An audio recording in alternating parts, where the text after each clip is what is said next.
Jadi maka kita jadi orang tua tuh hati-hati sama bahasa tubuhmu, hati-hati sama katamu, hati-hati sama sikapmu, karena kamu sedang membentuk kebiasaan dan meninggalkan kenangan.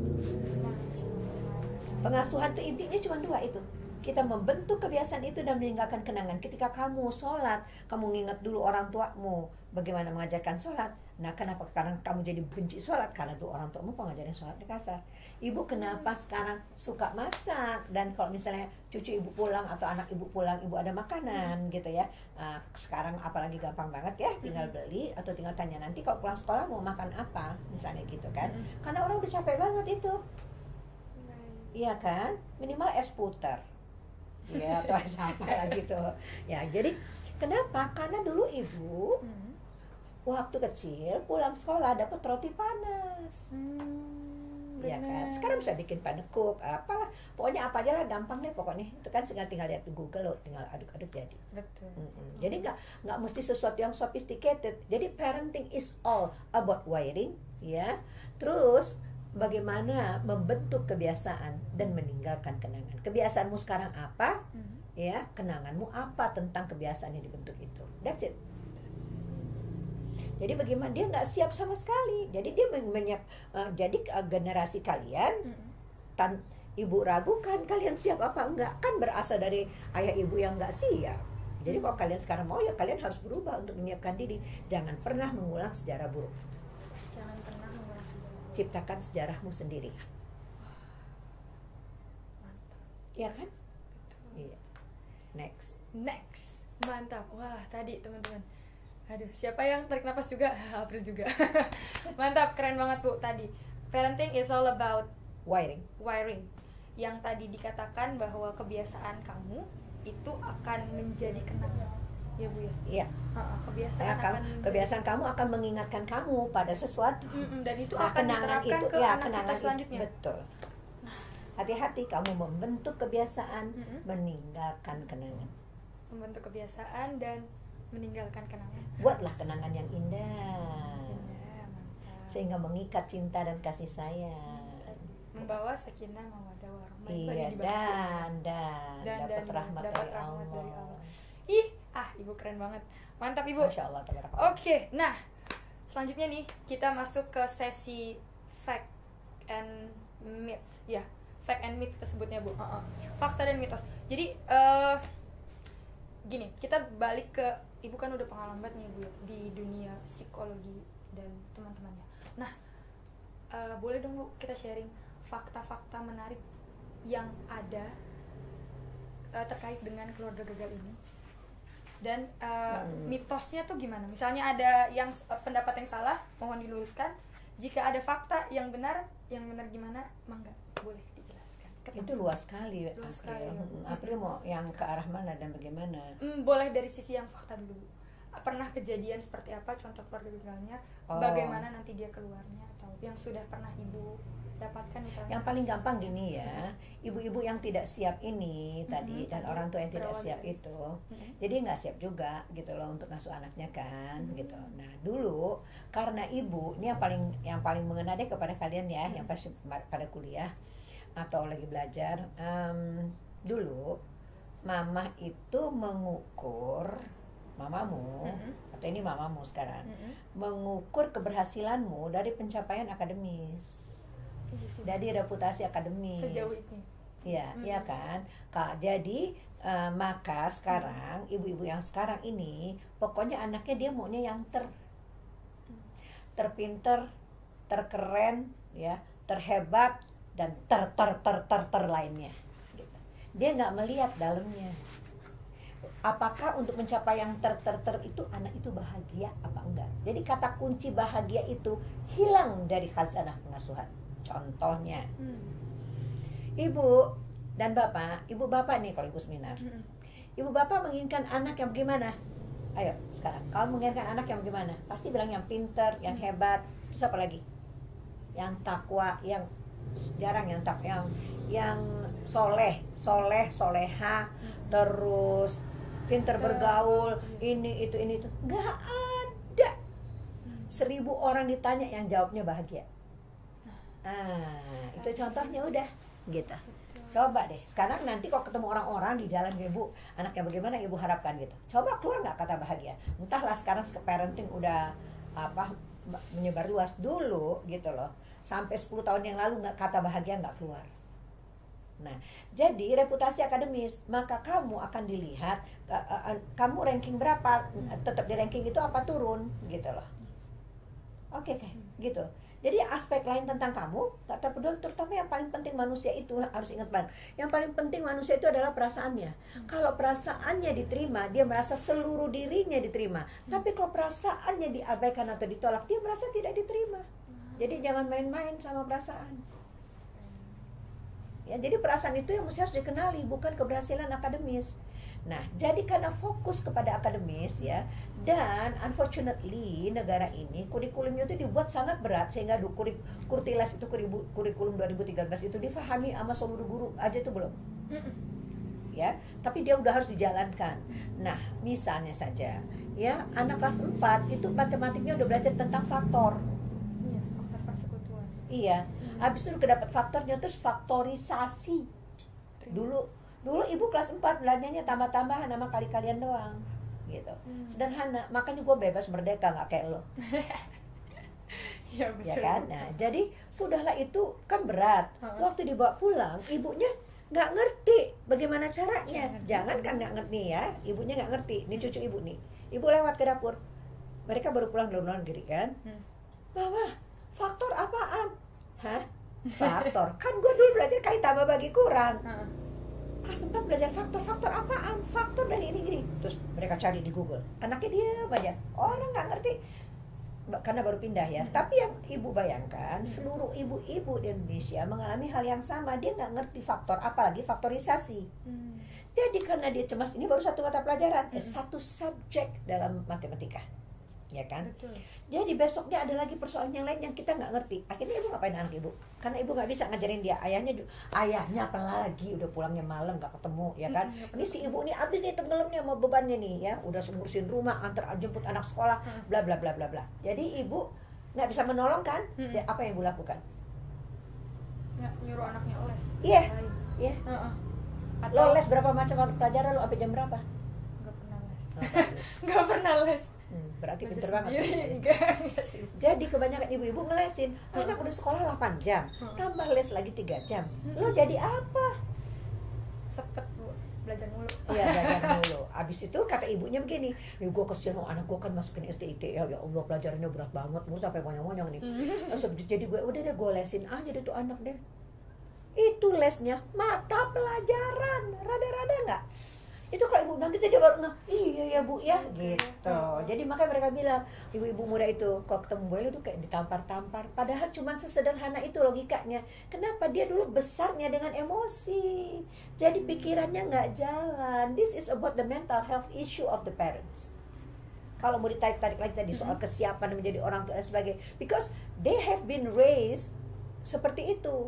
Dan dia masuk ke dalam keluarga tadi itu bahkan nggak pakai maaf kata ya, nggak pakai otak gitu loh, cuman gara-gara dia care sama dia ganteng tinggi besar, terus lo pilih dia jadi laki lo tanpa mengetahui tadi ini sejarahnya bagaimana. Jadi nanti dia juga nggak tahu kamu bagaimana. Nanti belakangan ternyata sebelum kawin dia udah selingkuh. Hai. Ya kan tadi bebas merdeka, kan orang tertekan, pengasuhannya keras, dia cari jalan keluar lah. Kan nggak pernah diajak ngomong, kan masalah tidak pernah didiskusikan, kan dialog tidak ada. Tidak memperhatikan juga perasaan anak. Ya, udah pinter, udah boleh kawin besok. Mantap. Masya Allah. Nanti bu. Ya, jadi dari situ paham. Jadi masuk ke situ pun mereka nggak sehat mentalnya. Terus tiba-tiba hamil, terus tiba-tiba punya anak. Anaknya dibesarin Ya, dengan pertanyaan ibu, sama. cari maksud ibu, maksud lo kawin buat apa? Tanya gini nih. Karena itu lifetime ibadah ibu. Kata lo, bagaimana beribadah, konflik terus, hati susah. Tadi nggak ada sakinah, nggak ada mawadah, Apalagi rohmah. apalagi. Jadi anak itu akan besar seperti itu tadi gitu loh. Karena apa? Karena dari awalnya memang nggak siap. Kan siapnya jadi sarjana, lulus harus kumlot loh. tinggi Bu. Iya, tinggi lah Dimintanya, ya. Diminta tinggi karena bisa masuk SMA 48. Misalnya SMP 31, SMP berapa lah, 61, 78, whatever. Itu targetnya itu masuk sekolah. Jadi gimana? Di mananya dalam tahapan itu kamu siap jadi istri, di mananya di tahapan itu kamu siap jadi suami, jadi ibu, jadi ayah, di mananya? Ada juga lo punya persoalan emosi tadi itu yang udah mulai gangguan, iya nggak ada yang menyelesaikan. Yang diperhitungkan adalah gedung, ya undangan, makan, catering, seragam, ya kan, yang kayak gitu-gitu. Itu yang berdiri di pelaminan siap jadi suami, jadi istri apa enggak? Urusan nanti, urusan dia setelah dikawinin. Orang yang udah kawin urusan dia masing-masing. Maksud lo, iya kan? Iya.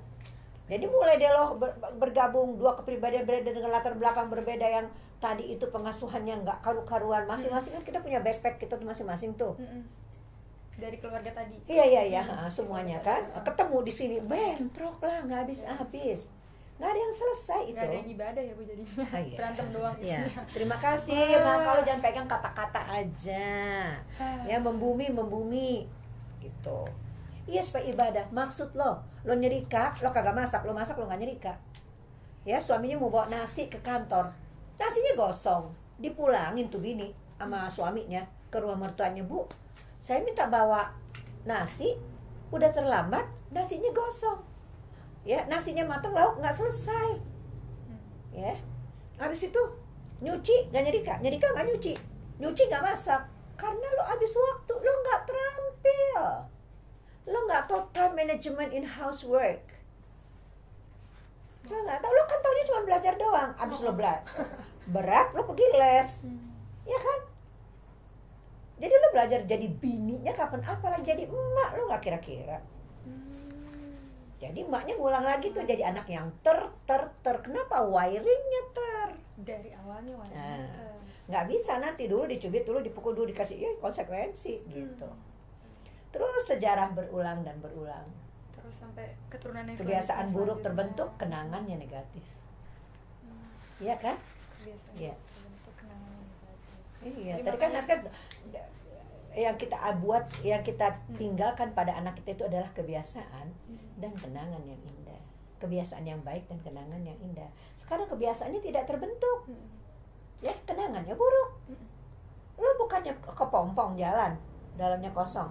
Ya, cuman otak lu bahagian akademis doang, yang di sini doang yang terisi, prefrontalnya enggak. Terus habis itu kasih gadget, kena pornografi. Ya, susut 4,4%. Melakukan hubungan seks segampang-gampangnya. That's what's happening now. Itu yang terjadi kebanyakan. Betul kan? Ya, easy banget gitu loh. Nggak ada tali kekangnya di sini. Nah, kan tali kekang itu di sini nih, nah. Dikendalikan tuh di sini ke belakang. Saat kita jalan itu ininya yang terikat.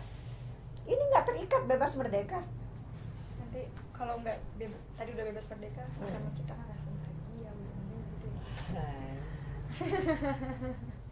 Baiklah, oke, next. Wah keren banget nih.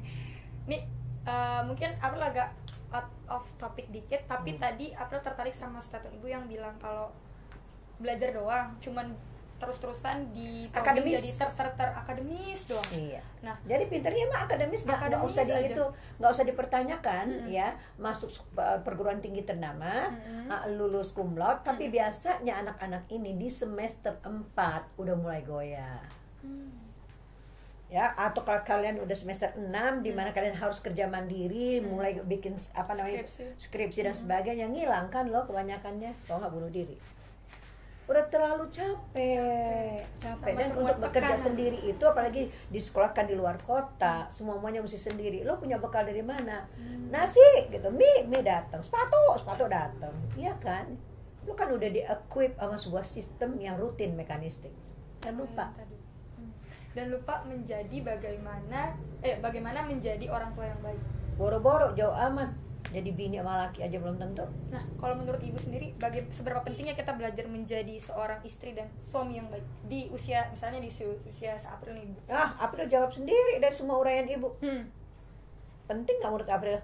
Sangat penting. Ya udah. Apakah akademis menyelesaikan semua ini? Menyelesaikan langkah yang kalian akan tempuh di depan, menyelesaikan nggak? Lain tempat kan?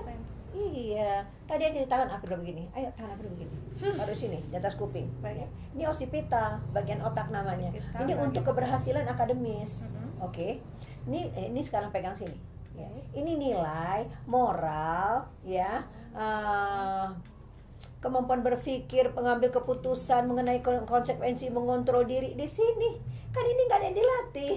Yang dilatih kan ini doang. aja. Ya. Jadi kalau mau cari jodoh, cari orang yang otak depannya aktif. Otak depannya. Dibentuk oleh orang tuanya nih nilai-nilainya. Jangan yang sebatas permukaan aja. Permisi tante. Ya baik, terima kasih tante. Ya itu sih kagak kena kali. Itu semua juga kucing dilatih bisa. Ya, jadi makanya tante suka tanya begini nih di hadapan semua ibu-ibu kalau dalam seminar ibu ya kayak kemarin, ya. Bu, Pak, ya, jawab yang jujur ya. Nah, jawab yang jujur. Sekarang ibu tanya sama kalian nih. Nah, ibu tanya sama kamu ya, nak. Gelar berpengaruh nggak di tempat tidur? Enggak. Ya udah, itu jawabannya. Lo sekarang tanya sama semua orang, gelar berpengaruh nggak waktu lo bikin make sex atau apa? Berpengaruh nggak? Enggak kan? Berarti gelar itu buat pekerjaan, buat apa? Daily life, you don't need the PhD. Indeed. Iya. Gelar mungkin diperlukan waktu dites waktu lo mencari kerjaan. Tapi buat ibu, nggak pernah ibu tes itu. Sampai suatu hari setelah menantu 2 orang, udah punya anak kalau nggak salah, adik ibu bilang begini, kak, ya alhamdulillah ya kak ya, gitu. Menantu kakak lulusan luar negeri, semua. Ya iya ya, sih, karena kami tidak menghitung gelar. Penting dia sekolah apa, jurusannya apa, pengetahuannya gimana, tapi gelar dan dia sekolah di mana tidak masuk dalam kriteria utama. Orang sekarang lihat dia master, oh dia master sini PhD, ambil sama lo makan tuh PhD. Lo ambil tuh. Karena ibu punya pengalaman buruk sekali sama tokoh-tokoh kita yang dulu, yang ibu, oh dia lulusan Amerika, begini. Dia pejabat tinggi, pestanya luar biasa besarnya. Habis itu istri itu depresinya habis, cantik sekali lulusan fisik UI. Habis itu bilang, makan, lo ambil PhD. Sejak tahun itu ibu berpikir, gelar ada pengaruhnya nggak di tempat tidur? Gelar berfungsi nggak on daily lives? Nggak kan, the person himself yang berfungsi kan? Iya, bukan gelarnya. Gelar masuk ke lain tempat. Itu yang anak-anak muda harus tahu banget. Makanya lu jangan bersetumpu pada keberhasilan akademis lo doang. Padahal lo nya sendiri kayak gitu. Udah lalu datang dari keluarga yang berantakan, tidak keluarga gagal. You help yourself, heal. Kata kuncinya. Oke, tangannya begini. Oke, tangannya begini. 3H ya. 3H. 3H. 3H. 3H. 3H. Oke. Okay. Hope, help, heal. heal. Ya. Hope. Jadi pulang ke Allah, minta pertolongan, ya, percaya bahwa Allah akan menolong kamu untuk keluar dari semua kemelut jiwamu akibat berasal dari keluarga yang gagal. Ya. Hope sepenuh-penuhnya, sadar, minta ampun, udah deh salah selama ini, ibu tahu deh ya, udah kenyang. Oke. Tapi sekarang mau berubah nggak lo buat kebahagiaan lo sendiri? Jangan ngomong begini nih, gue bisa bahagia buat generasi akan datang. Shit. Lo bahagia buat diri lo dulu dong. Bagaimana lo bahagia mau ngasuh anak yang untuk generasi yang akan datang? Nah, lo nya kagak bahagia. Love yourself. Self help. Self-help. Self love. Self-love. Ya. Jadi hope, berharap bahwa Allah yang berkuasa itu bisa membulak-balikan hati. Allah yang berkuasa itu bisa merubah pikiran. Allah yang berkuasa itu yang tersendat bisa dia buka. Apa aja lah Allah itu kan ya. Ya, oke, hope. Sepenuh-penuhnya. Fatawakkal 'alallah bahasa agamanya. Lo berpegang teguh pada Jadi cari pertolongan, nak. cari pertolongan supaya heal, hope, help, cari pertolongan, datanglah, konsultasilah, ya, ahli jiwa, ahli agama, ahli apalagi, ya kan, multidisciplinary approach, oke. Apalagi tadi apa? Ya, tuh lo buat apa salah. Hope, help, maka heal, maka bisa memerdekakan diri dari semua hal-hal yang negatif yang terjadi pada kita. Nih, ayo gitu, bersihin tuh, ya semua, ya jaringan-jaringan di sini yang nggak sehat itu buang, ya. Buang. Terasa sakit di mana, buang. Jadi kita merdeka. No one can help you but you. Because you who knows yourself, right? Okay. No, help yourself. No one can help you, but you and Allah. Close. Tadi 3, hope, help, dan heal. 3 itu 3H, teman-teman. Mantap. Keren banget. Wah, kita sekarang udah masuk nih teman-teman ke pembahasan terakhir. Kita masuk ke outline terakhir kita. Tadi udah dibahas terkait dengan fakta-fakta yang terjadi, sampai bagaimana caranya kita membuat sugesti sendiri terhadap diri kita. Untuk bukan hanya sugesti ya, nak, ikhtiar dulu, nak. Ya. Tadi untuk dan harus yakin banget semua bisa. Ya, semua orang bisa asal ada kemauan. Yes. Soalnya sekarang lo mau apa enggak? Lo mau stay dalam keadaan lo kayak begitu? Enjoy yourself. Begitu terus sampai nanti, sampai punya anak. Jangan kawin. Jangan nikah, betul, karena akan merusak generasi. Iya, bukan lo merusak pasangan lo. Jangan-jangan lo dapetin orang bener. Iya kan? Iya. Jadi hidup itu uncertain. Nggak bisa hidup uncertain. Iya. Selama nggak pasti. Terombang-ambing terus, terombang-ambing, ya Allah, siksaan dunia itu mah. Itu baru di dunia. Itu kenapa perceraian sekarang kita ngomong 1 jam ini 40 perceraian dibukukan di Indonesia. Itu riset terbaru ya, teman-teman. Badilak, Badan Pengadilan Agama. Ya, klik aja Badilak, tingkat perceraian di Indonesia. Wah, segitu. Sejam 40 perceraian, teman-teman. Dari awalnya tidak mencintai diri sendiri, tidak bahagia ya itu ya. Tidak diasuh dengan benar. Tidak diasuh dengan benar, baik, dan hidupnya nggak menyenangkan. Terus cuman akademis aja, tidak memperhatikan perasaannya, kasih sayangnya dapat apa enggak. Yes. Mantap. Oke, nice. Sekarang kita masuk ke sesi terakhir nih, Bu, tentang yang paling ditunggu-tunggu. Nah, amit-amit Bu, kita nanti ketika membangun sebuah keluarga, kita menjadi keluarga gagal itu amit-amit jangan sampai kejadian. Nah, kita mau dengar dong Bu dari Ibu yang sudah berpengalaman, dan dari several years pengalaman Ibu, bagaimana sih kiat-kiat agar kita dapat menjadi keluarga yang dikatakan berhasil, tidak gagal tadi. Amin, insya Allah. 1, bereskan dirimu dulu. Pertama, bereskan diri. Iya, tadi ya, heal yourself. Oke. Knowing yourself, tadi help yourself, heal yourself. Oke, itu dulu. Kalau kita nggak ngenalin diri kita dan merasa kita ini orang yang paling perfect di dunia, selamat deh. Ya, oke, 1 itu. Yang kedua, gitu loh, mintalah kepada Allah supaya dapat jodoh yang pas, bukan yang baik aja. Kalau kita baik pasti dapat baik, gitu loh. Tapi yang pas sama kita, pas semua-muanya, ya, dari segi keturunannya, daripada kebiasaan pengasuhannya, dari apa gitu kok. Kita yang ketiga, jangan harap dapetin orang sempurna, lo rada-rada. Nggak ada orang yang sempurna, karena kita sendiri tidak sempurna. Jadi tapi kita punya kriteria-kriteria garis besar yang terpenuhi. Yang kecil itu emang dealnya hidup. Oke, nggak mungkin lah.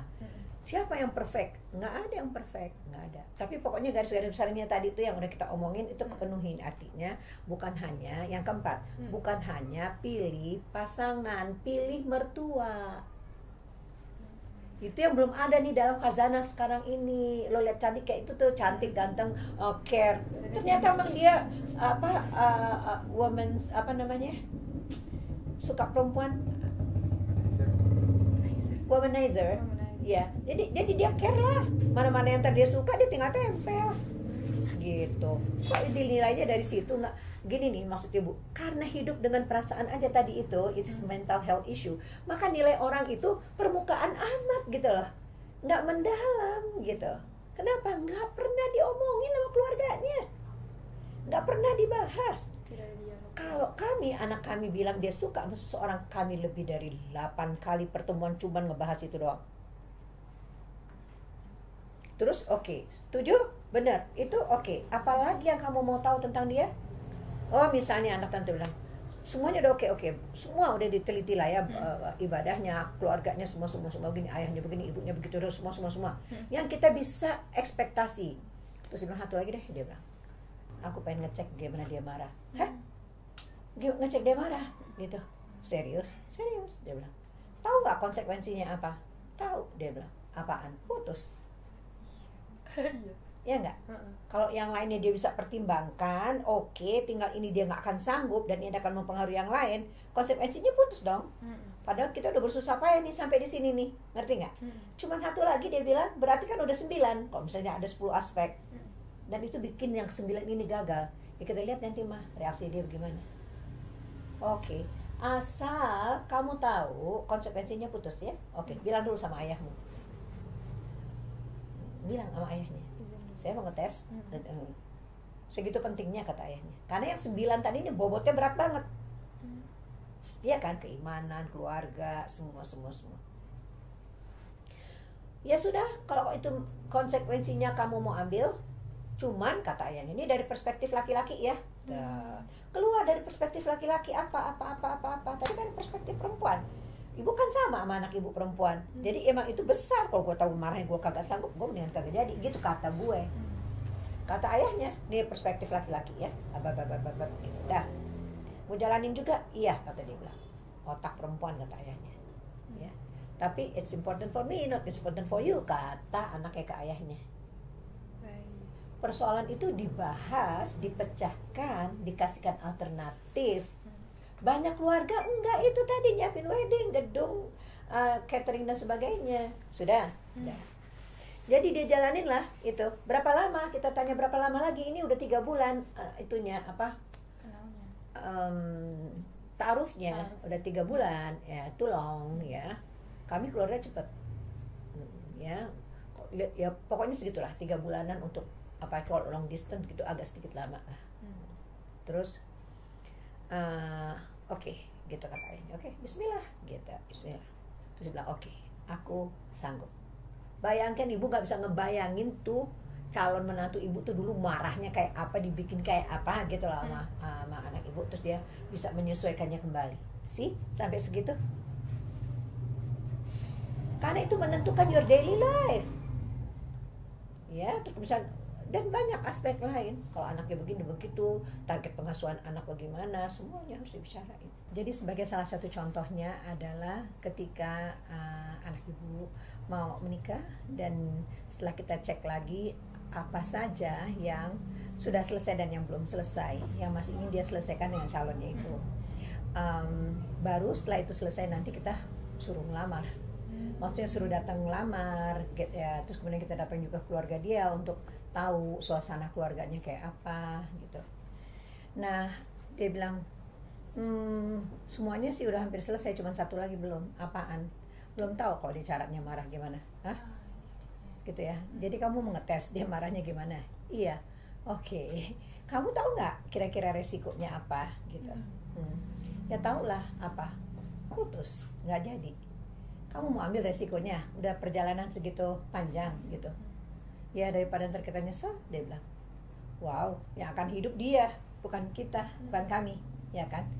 Oke, sejauh kamu tahu dan sanggup menanggungkan gitu akibatnya, that's okay, dia bilang. Oke, berapa lama? Ya sebulan deh. Udah, terus abis itu kan kita juga udah ngomong nih berdua, bapak sama ibu. Ini resikonya nggak jadi. Ya udah, kalau nggak jadi, kata bapak sih, otak laki-laki ya, nggak ada izin Allah. Udah. Jadi apa aja kesandung sedikit bisa aja nggak jadi. Terus udah gitu kan, kita udah ini sebulan udah dia bilang gitu.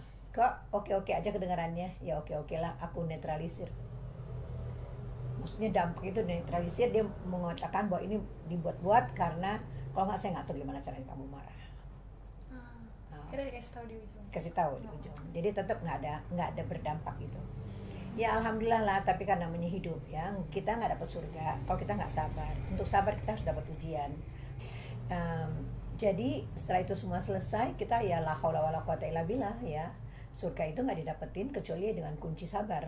Dan untuk sabar orang akan diuji. Jadi dalam setiap perkawinan itu ada aja ujiannya. Misalnya semuanya oke, tiba-tiba cucu ibu sakit serius. Jadi ujiannya kepada cucunya. Itu juga melibatkan seluruh keluarga gitu loh. Jadi orang yang tidak ada ujiannya nanti di hari akhir, ya dia taat, dia muslim, dia taat, kemudian dia nggak sempat ada ujiannya, maka rasanya dia pengen sayat-sayat kulitnya agar di akhirat itu dia agak sedikit lebih senang karena nggak diuji tadinya. Gitu. Jadi ujian itu adalah surat cinta. Semuanya ini yang kita bicarakan ini udah kita atur, tapi yang berkuasa tetap dia ya. Bukan berarti terus kita kemudian jangan dalam bayangan kalian gitu, jangan dalam bayangan kalian kalau semuanya udah terus kemudian nanti nggak ada ujian. Ya ada lah, namanya juga manusia hidup.